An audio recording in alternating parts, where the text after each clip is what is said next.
할렐루야. 주님께서 우리와 함께 하십니다. 함께 하시니 십자가 안에가 우리 가운데 충만할 줄 믿습니다.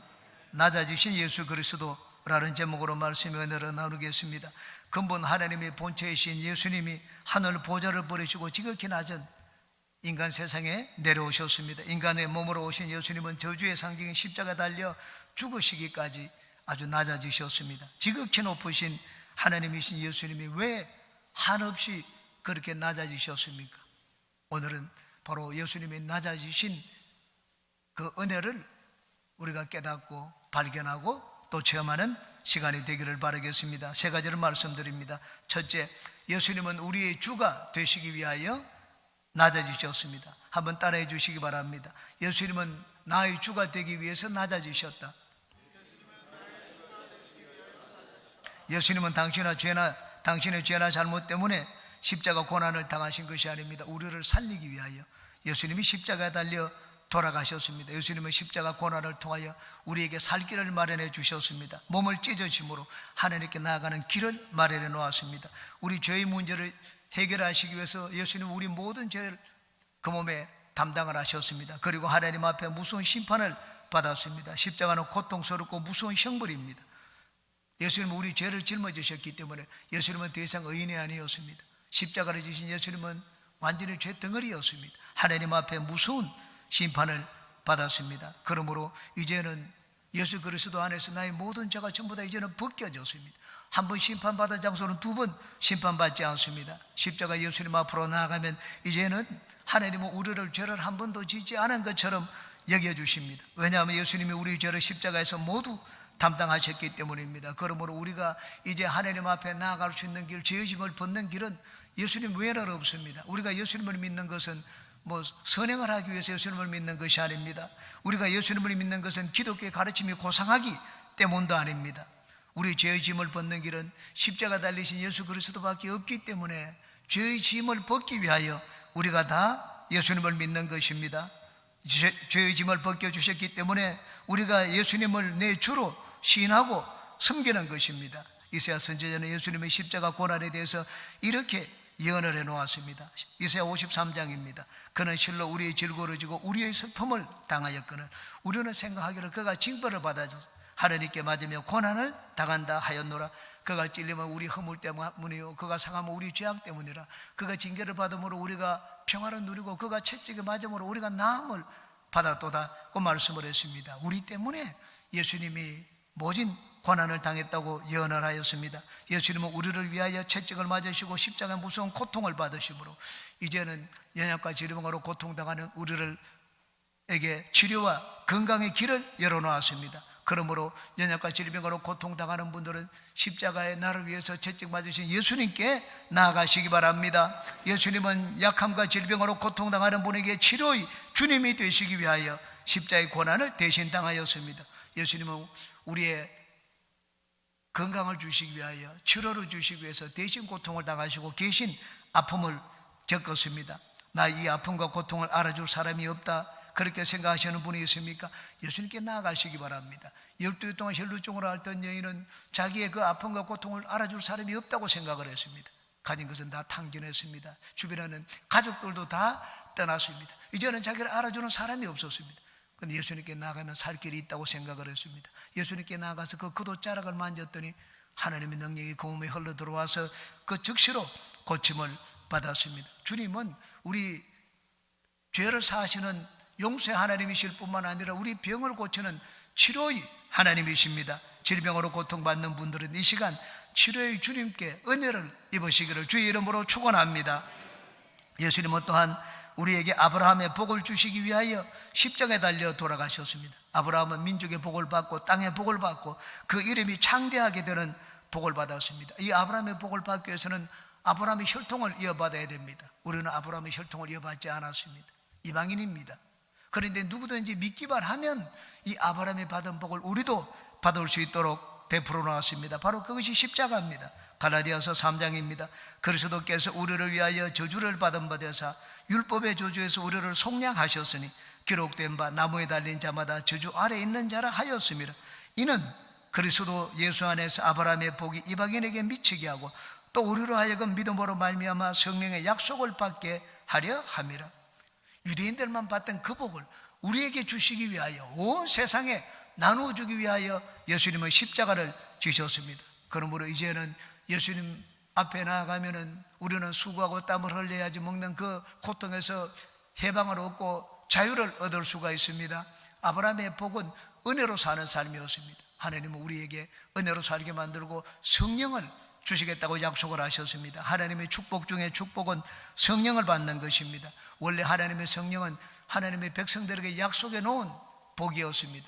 이사야 선지자를 통하여, 예레미야 선지자를 통하여, 그리고 에스겔 선지자, 요엘 선지자를 통하여 성령을 그 백성에게 보내주실 것을 약속해 놓았습니다. 예수님이 오시기 전에 침례 요한도 장차 메시아가 오면 성령으로 침례를 주실 것이라고 했습니다. 나는 너희로 회개케 하기 위하여 물로 침례를 주지만 내 뒤에 오시는 이는 능력이 많으시니 나는 그의 신들매를 들기도 감당하지 못한다고 했습니다. 나는 물로 침례를 주지만 그는 성령과 불로 너희에게 침례를 주실 것이라고 말씀을 했습니다. 예수님은 하나님의 성령을 온 천하 만민에게 부어주시기 위하여 십자가에 달려 돌아가셨습니다. 십자가로 모든 장벽을 허무신 것입니다. 예수님은 십자가로 인종의 장벽을 허물었습니다. 원수되었던 이방인과 유대인이 하나가 되게 만들었습니다.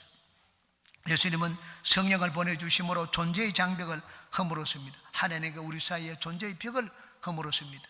하나님의 성령이 우리 안에 계심으로 이제는 하나님과 내가 하나가 되었습니다. 에베소서 2장입니다. 또 십자가로 이 둘을 한 몸으로 하나님과 화목하게 하려 하심이라. 원수된 것을 십자가로 소멸하시고 또 오셔서 먼 데 있는 너희에게 평안을 전하시고 가까운 데 있는 자들에게 평안을 전하셨으니 이는 그로 말미암아 우리들이 한 성령 안에서 아버지께 나아감을 얻게 하려 하심이라고 했습니다. 예수님은 또한 십자가로 공간의 장벽을 허무셨습니다. 이전에는 유대 땅에 난 사람만, 유대인들만 하나님의 백성이 될 수가 있었습니다. 그러나 이제는 유대 땅이 아니라 어느 곳에 있더라도 우리가 다 하나님 면전에 나아갈 수 있도록 만들어 주셨습니다.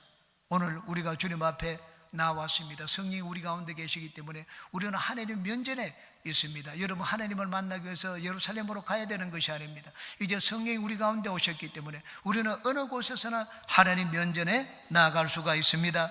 예수님이 십자가에서 나를 위하여 모든 은혜를 단발에 내놓았기 때문에 이제 우리는 내 삶의 모든 곳에서 예수님을 나의 구주로 고백하는 것입니다. 예수님이 내 삶을 다스리지 못하는 부분이 없습니다.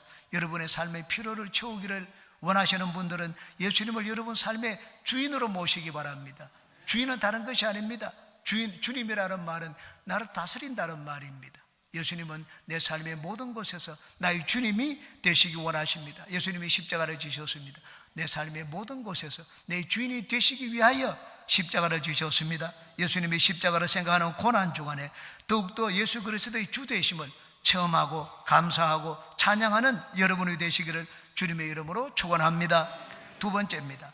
예수님은 하나님께 영광을 드리기 위하여 낮아지셨습니다. 또 한번 따라 하시기 바랍니다.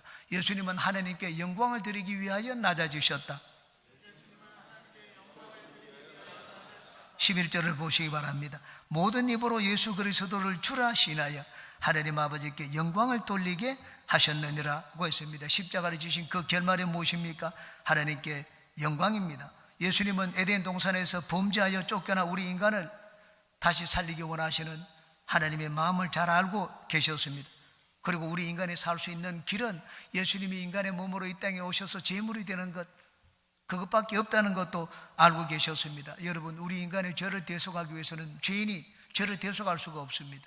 내 죄를 갚기 위해서는 죄 없는 사람이 와야 됩니다. 자기 빚도 못 갚는데 어떻게 남의 빚을 갚겠습니까? 그러므로 죄의 빚이 있는 사람들은 우리 다른 사람의 빚을 갚지를 못합니다. 이 세상에는 어떤 사람도 죄짓지 않은 영혼이 없습니다. 갓난아이는 어떻습니까? 다윗은 이미 오래전에 시편에서 고백을 했습니다. 시편 51편 5절입니다. 내가 죄악 중에서 출생하였으며 어머니가 죄 중에서 나를 잉태하였나이다. 죄 중에서 잉태했다고 했습니다. 죄 중에서 잉태하고 그 죄 가운데 낳은 자녀는 마찬가지로 죄인입니다. 그러므로 이 땅에는 인간의 죄를 대속해 줄 만한 의로운 재물이 없습니다. 그래서 예수님이 하늘 보좌를 버리시고 이 땅에 내려오셨습니다. 왜냐하면 그 길만이 우리가 살 길임을 아셨기 때문입니다. 예수님은 하나님 아버지께 영광 드리기를 원하셨습니다. 그런데 영광 드리는 길은 높아지는 길이 아니었습니다. 낮아지는 삶이었습니다. 이 세상에서 우리는 성공하면 하나님께 영광 드린다고 생각을 합니다. 그런데 하나님께 영광 드리는 길은 종종 높아지는 길이 아닙니다. 하나님께 영광 드리는 삶은 하나님의 뜻을 깨닫고 그 뜻에 순종하는 삶입니다. 예수님이 지신 십자가는 하나님의 뜻을 깨닫고 하나님의 뜻에 순종하는 삶이었습니다. 하나님께 영광 드린 예수님의 삶을 여기 바울사도는 어떻게 설명하라고 있습니까? 8절을 보시기 바랍니다. 사람의 모양으로 나타나사 자기를 낮추시고 죽기까지 복종하셨으니 곧 십자가에 죽으심이라고 했습니다.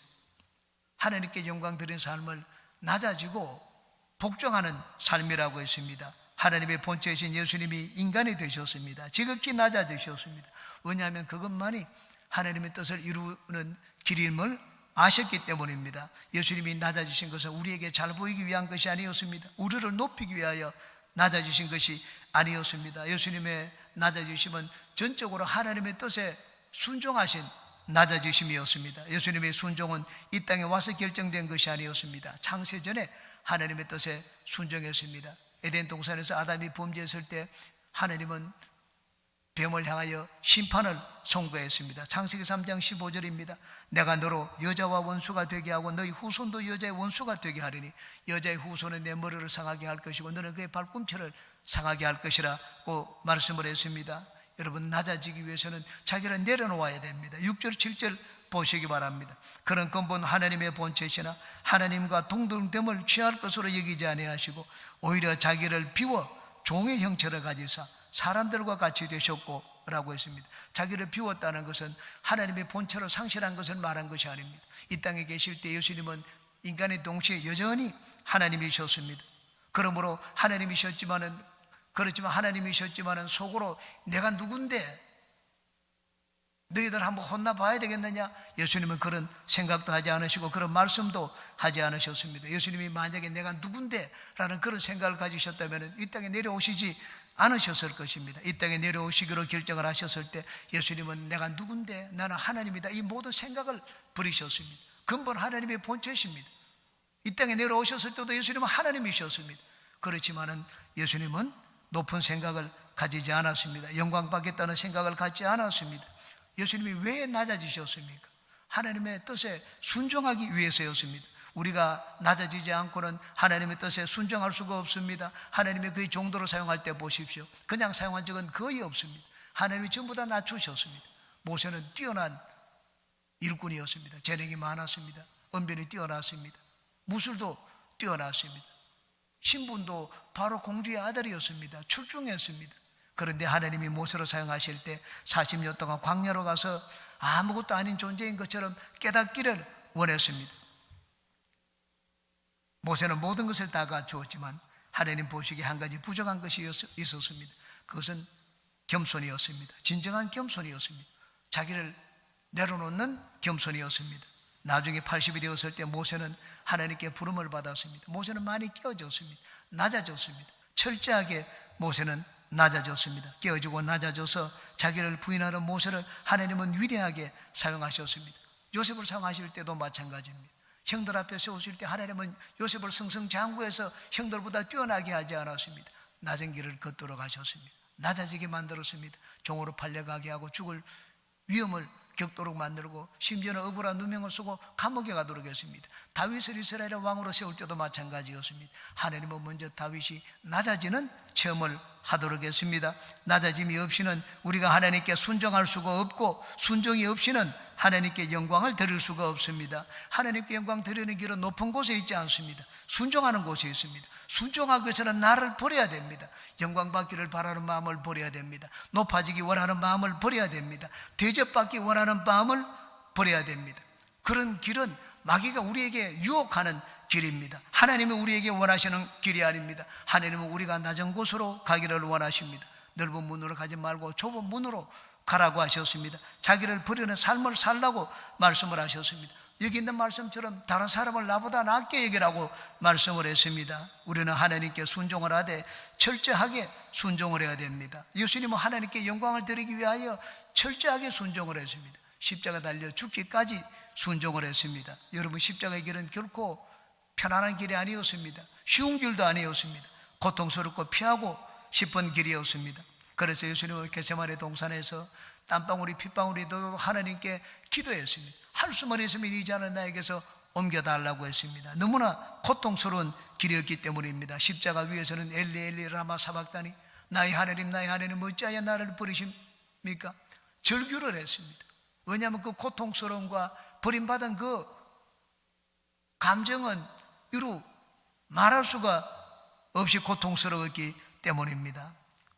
그러한 예수님을 하나님 아버지는 하늘 위에 높이 세우셨습니다. 하늘과 땅의 모든 권세를 주시고 만물이 그 이름에 무릎을 꿇도록 만드셨습니다. 하나님께 영광을 드린 예수님을 하나님도 영광스럽게 만들어 주셨습니다. 우리가 하나님의 영광을 체험하려면 우리가 먼저 하나님께 영광을 드려야 됩니다. 여러분, 내가 높아지기 원하면 먼저 하나님을 높여야 됩니다.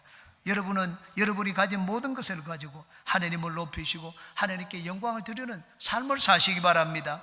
바울 사도는 오직 예수님의 영광을 위하여 살았습니다. 루스드라에서 안전병기를 일으켰습니다. 그러자 무리들이 소를 가지고 와서 바울을 신으로 떠받들어 제사를 드리려고 했습니다. 바울 사도는 옷을 찢고 그들을 말렸습니다.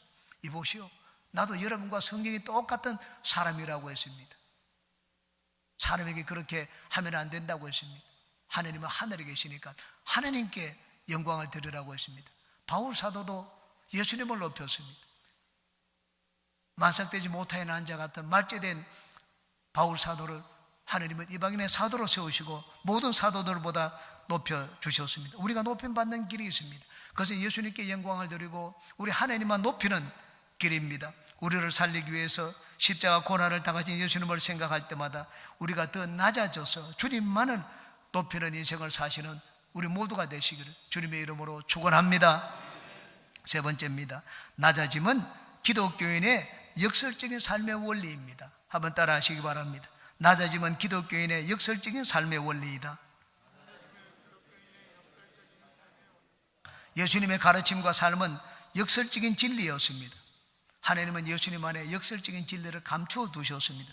예수님이 누구나 알 수 있는 진리일 것 같으면 여러분, 예수님을 찾지 않는 사람이 없을 것입니다. 전부 예수님 안에 진리를 나와서 찾고 발견하고 기쁨을 누릴 것입니다. 그런데 예수님은 마른 땅에서 나온 줄기 같아서 그 외모로 보면 흠모할 것이 하나도 없었습니다. 예수님이 외모가 잘생기고 학력이 좋고 부유한 가문에서 태어났다면 사람들은 예수님을 다 메시아로 여겼을 것입니다. 그런데 예수님은 그렇지 않았습니다. 외모가 보잘것없었습니다. 학교를 제대로 나오지 않았습니다. 그래서 당시에 학식이 있고 학벌이 좋다고 하는 바리새인과 서기관들은 예수님을 무시했습니다. 그리고 예수님을 배척했습니다. 예수님이 많은 기적을 갈릴리 도시에서 행했습니다. 갈릴리 여러 도시들은 예수님의 기적을 어마어마하게 체험을 했습니다. 그런데도 예수님을 구주로 받아들이지 않았습니다. 예수님이 바로 그런 도시에게 이렇게 말씀을 하셨습니다. 마태복음 11장입니다. 화 있을진저 고라시나, 화 있을진저 베세다야, 너에게 행한 모든 권능을 두로와 시돈에서 행하였더라면 그들이 벌써 베옷을 입고 제에 앉아 회개하였으리라. 내가 너희에게 이르노니 심판날에 두로와 시돈이 너희보다 견디기 쉬우리라. 가버나움아, 네가 하늘에까지 높아지겠느냐? 음부에까지 낮아지리라. 네게 행한 모든 권능을 소돔에서 행했더라면 그 성이 오늘까지 있었으리라. 내가 너희에게 이르노니 심판날에 소돔 땅이 너보다 견디기 쉬우리라 하시니라. 마땅히 믿어야 될 사람들이 믿지 않았습니다. 그것을 보고 예수님이 이렇게 말씀을 하셨습니다. 마태복음 11장입니다. 그때 예수께서 대답하여 이르시되 천지의 주제이신 아버지여, 이것을 지혜롭고 슬기 있는 자들에게는 숨기시고 어린 아이들에게는 나타내심을 감사하나이다. 옳소이다. 이렇게 된 것이 아버지의 뜻이니이다. 여러분, 하나님이 그 진리를 누구 가운데 나타내셨습니까? 누가 그 진리를 발견하고 찾도록 만들었습니까? 똑똑한 자가 아니었습니다. 여러분, 하나님은 이 예수 그리스도 안에 있는 구원을 누구에게 주셨습니까? 못난 자들입니다. 부족한 자들입니다. 고린도전서 1장 20절입니다. 지혜 있는 자가 어디 있느냐? 선비가 어디 있느냐? 이 세대의 변론가가 어디 있느냐? 하나님께서 이 세상의 지혜를 미련하게 하신 것이 아니냐. 그들의 눈을 감게 만들었습니다. 그리고 하나님은 모자라는 자들의 눈을 열어주셨습니다. 형제들아, 너희들을 부르심을 보라. 육체를 따라 지혜로운 자가 많지 아니하며 능한 자가 많지 아니하며 문벌 좋은 자가 많지 아니하도다. 누가 진리를 발견하도록 했습니까? 똑똑한 자가 아닙니다. 어리석고 못난 자, 모자라는 자들이 예수 그리스도 안에 있는 진리를 발견하도록 만들어 주셨습니다. 예수님이 사신 삶이 역설적이었습니다. 예수님은 우리에게 나누어 주시기 위하여 막 어마어마하게 부유한 자로 태어나지 않았습니다. 거창한 고래 궁궐 같은 대궐에서 태어나지 않았습니다. 오히려 거꾸로 가난한 가정에서 태어났습니다. 모든 것이 부유한 하나님이 이 땅에 계실 때 어릴 때부터 잔뼈가 굵어지도록 일을 하시지 않으면 안 되게 되었습니다. 요도 굴이 있고 공중에 나는 새도 보금자리가 있지만 이제는 머리 둘 것이 없다고 말씀을 하셨습니다. 부유하신 하나님이 참으로 가난하게 지내십니다.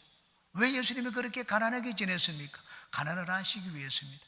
고린도후서 8장 9절에 이렇게 말씀을 합니다. 우리 주 예수 그리스도의 은혜를 너희가 알거니와 부유하신 이로서 너희를 위하여 가난하게 되시면 그의 가난함으로 말미암아 너희로 부유하게 하려 하심이라. 예수님은 가난하게 지냈습니다. 우리의 가난을 체험하기 위해서, 우리의 가난을 알고 우리에게 부유를 나누어주기 위하여 몸소 가난을 체험하셨습니다. 예수님의 부유의 역설입니다. 예수님이 죽으심이 역설적입니다. 영원한 생명이 되시는 예수님이 이 땅에 오셔서 우리와 같은 몸을 가지시고 죽임을 당하셨습니다. 왜냐하면 당신이 죽으심으로 하나님의 생명을 우리에게 나누어 주시기 위해서입니다. 예수님이 죽지 않고 생명을 우리에게 나눠주면 얼마나 좋겠습니까? 그런데 예수님은 그렇게 하지 않았습니다. 예수님이 죽으심으로 살아계신 하나님의 생명을 우리 모두에게 나누어 주었습니다. 히브리서 2장입니다. 자녀들은 혈과 육에 속하였음에 그도 또한 같은 모양으로 혈과 육을 함께 지니심은 죽음을 통하여 죽음의 세력을 잡은 자 곧 마귀를 멸하시며 또 죽기를 무서워함으로 한평생 매여 종노를 하는 모든 자들을 놓아주려 하심이니. 예수님이 살아계시면 마귀를 멸할 수가 없습니다. 예수님이 죽으심으로 마귀를 멸하시기 위하여 예수님이 죽으심을 통하여 우리에게 하나님의 생명을 나누어 주셨습니다. 예수님의 탄생과 가르침과 삶과 죽음이 참으로 역설적입니다. 하나님은 영원한 생명과 진리를, 역설적인 인생을 사신 예수님 안에 감추어 두셨습니다. 그래서 바울 사도는 우리에게 진리를 아는 길을 가르쳐 주고 있습니다. 5절 말씀입니다. 너희 안에 이 마음을 품으라 곧 그리스도 예수의 마음이니. 너무나 역설적인 가르침입니다. 그리스도가 역설적인 삶을 사신 것처럼 너희도 역설적으로 살라고 말씀을 했습니다. 바울 사도가 이 말을 한 배경은 바로 빌립보 교회에서 일어난 분쟁 때문이었습니다. 서로가 내가 너보다 더 낫다고 생각을 했습니다. 그리고 시기하고 질투였습니다. 상대방을 흠집을 내어가지고 낮추고 그 사람을 무너뜨리면 내가 그 위에 설 수 있다고 생각을 했습니다. 그런 빌립보 교인들에게 바울 사도는 이렇게 말씀을 했습니다. 3절과 4절입니다. 아무 일에든지 다툼이나 허용을 하지 말고 오직 겸손한 마음으로 각각 자기보다 남을 낮게 여기고 각각 자기 일을 돌볼 뿐더러 또한 각각 다른 사람들의 일을 돌보아 나의 기쁨을 충만하게 하라. 어떻게 그렇게 할 수가 있습니까? 바로 그 다음 절에 그리스도의 마음을 가지라고 말씀을 하고 있습니다. 예수님은 겸손하셨습니다. 예수님은 여기 있는 것처럼 다른 사람의 일을 돌아보고 그리고 다른 사람을 나보다 낫게 여기는 겸손한 마음을 가졌습니다. 예수님의 리더십은 겸손의 리더십이었습니다. 예수님의 리더십은 종의 리더십이었습니다.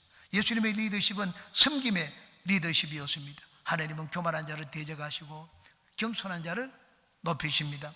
그러므로 예수님을 믿는 우리 기독교인의 생각과 가르침과 삶도 역설적이어야 됩니다. 여러분, 낮아짐과 섬김은 기독교인의 역설적인 삶의 원리입니다. 우리가 큰 자가 되어서는 예수 그리스도 안에 녹아들 수가 없습니다. 우리는 작아져야 됩니다. 작아지고 또 작아지고 끼어지고 또 끼어져서 아주 가루가 되어야 됩니다. 없어질 정도로 가루가 되어야 됩니다. 그래야지 우리는 그리스도 안에 들어갈 수가 있습니다. 그리스도 안에 녹아들어야지 그리스도가 내 삶의 주인이 되십니다. 그리스도의 죽으심을 기념하고 기억하는 이 고난 주간에 자신을 한없이 낮추신 그리스도를 본받아 낮아짐의 역설적인 진리를 본받고 체험하고 실천하는 우리 모두가 되시기를 주님의 이름으로 축원합니다.